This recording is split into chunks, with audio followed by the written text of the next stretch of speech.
reform packages that were passed in Parliament. I'm Lachlan Carmichael from AFP. Chancellor Merkel said over the weekend that the migrants are a bigger challenge for the EU than the Greek debt crisis. Is she taking? Do you think she's taking leadership finally on this issue? And what do you think of that? And do you think other European leaders should be speaking out more, just as Mr. Juncker has expressed disappointment about the lack of solidarity? First of all, if you're touching on migration, and Christian is standing in for Natasha on that, let me say that we deeply regret the loss of 49 lives over the weekend off the coast of Libya. And as you know, migration is and has been a priority for the President since he took over. He's very encouraged by the strong support that he did receive from his phone call with Chancellor Merkel last week for his ambitious approach, a sign of the ambitious approach being that he appointed a dedicated migration commissioner last November. We then came forward with our very ambitious migration agenda in November, and as next steps, he has proposed the more permanent relocation scheme, a push for full application of the Dublin obligations and a European definition of the safe countries of origins. But in response to your question, I think Commissioner Avramopoulos said very clearly here last week that we do finally need the collective courage to follow through on the commitments, even when they're not easy. And I think it's no secret that the Commission has long said we need a European solution from the Member States. And with input from the Member States. But I don't know if Christian has more details that he wants to share on this particular question.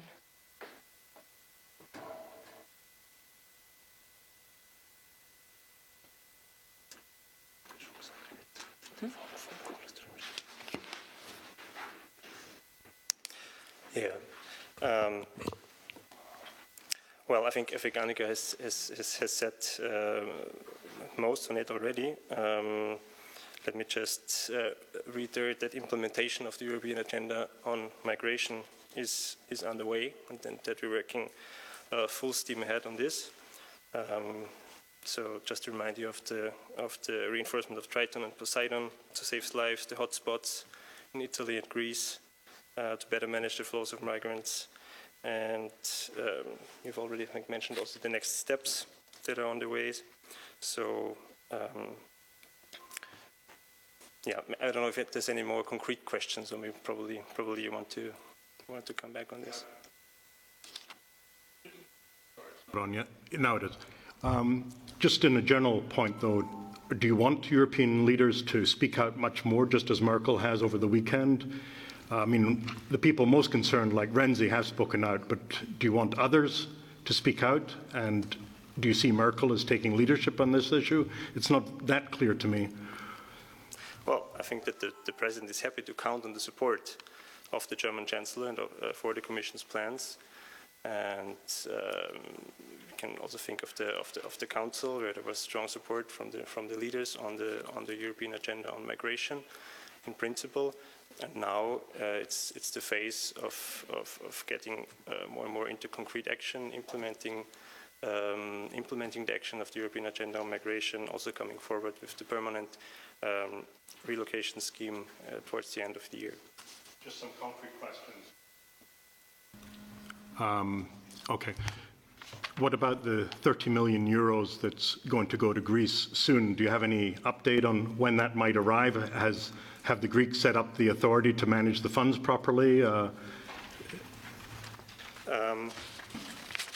Just 1 second. So we have, so last week the Commission approved the national funding programs for Greece. So meaning the first disbursement, the 30 million that you mentioned, of the total 474 million under the Asylum, Migration and Integration and the Internal Security Fund for 2014 to 2020 to help Greece deal with its migration and security issues. We understand that the designated authority to manage the funds will become operable in the next few days. So that would be the precondition to really disperse the funds. But we're not there yet, it seems, but we have signals that it will be in the next few days. Adam. Hi there, Adam Fleming from the BBC. Just following up from Commissioner Avramopoulos on Friday. He said there was going to be a meeting here on Friday afternoon to agree the disbursement of some funds, just if you could update us on that. He also said he was hopeful of going to visit Calais, but had to be, I think, invited, or it had to be arranged by the French government. So just wondering if there's been any update on that. He also mentioned that there'd be an update on which heads of state and government are going to go to the summit in Valletta later this year. He said there'd be an update over the next few days. Can we get an idea of the guest list now? As for the planned visit to Calais, it is indeed confirmed. We are just finalizing the dates now for the Commissioner. And for the rest, I think we have no update yet on Valletta, and maybe you can take the first question. No, and I'm also not aware of any update on the meeting that you are mentioning. Okay. All right, Cornelia from ORF, you had a question? Cornelia, you had a question? Thank you. In certain member states, there's upcoming demand for strengthening border protection, more border controls. What's the Commission's stance on it, and what's the current state of play in the Schengen Code? Thanks. Well, you know that the Schengen Border Code allows for certain checks carried out in internal border zones in accordance with national law. Insofar as the exercise of the police powers does not have an equivalent effect to border checks. So there's the possibility of police checks within the territories, including in internal border zones, but it cannot have the equivalent effect to border checks. So that's I think the basic rule of the Schengen Border Code. Follow up. And I mean, Commissioner Avramopoulos said last Friday that there shouldn't be any walls and fences and so on. Nevertheless, on the Hungarian-Serbian border, the fence should be built up by the end of this month. Is the Commission accepting it? And how about Calais and announced enforced border controls between Austria and Germany? Well, you mentioned what Commissioner Avramopoulos said on Friday. I think he made himself very clear what our position on fences is, so that we're in principle not in support of it. But of course, it is a national competence to how to secure the borders in detail. But the Commission is not supporting it, or also not giving money for such border fences. On Calais, the situation is very different from the one in Hungary. So this is about the secularization of the port. It is also about the protection of migrants in the end, so to prevent them from electrocuting themselves, basically. So this is something different than a border fence. The Commission also, if you had a chance to see this, made this rather clear in an interview today that he gave in a print interview in La Repubblica. A follow-up to that particularly, otherwise I'd go to someone who hasn't asked a question yet. Okay, other migration questions first? No, then we'll take yours. Okay, seems like the German government likes to talk about migration these days. The German development minister demanded 10 billion funds from the EU to support Syria's neighbors to deal with the refugee crisis. Do you see any chance in that happening anytime soon? Not very new call. Christian has some info as well.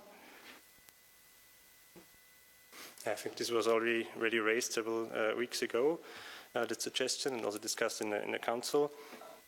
At this stage, we do not have the details of the German proposal. There are some complex legal and financial issues involved. But as you might know, already now there's a lot of European money available for these purposes.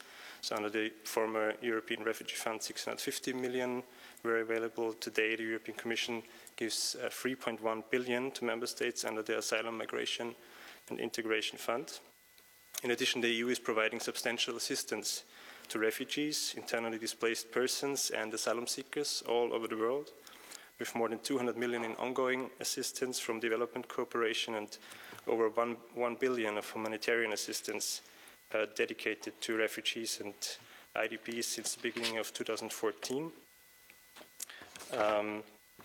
Let me also mention, because this is connected with the Syrian conflict, so far 3.6 billion euros of EU and member states funds have been committed to address the crisis in Syria through humanitarian stabilization and development assistance in Syria to help Syrian refugees and host communities in the neighboring countries.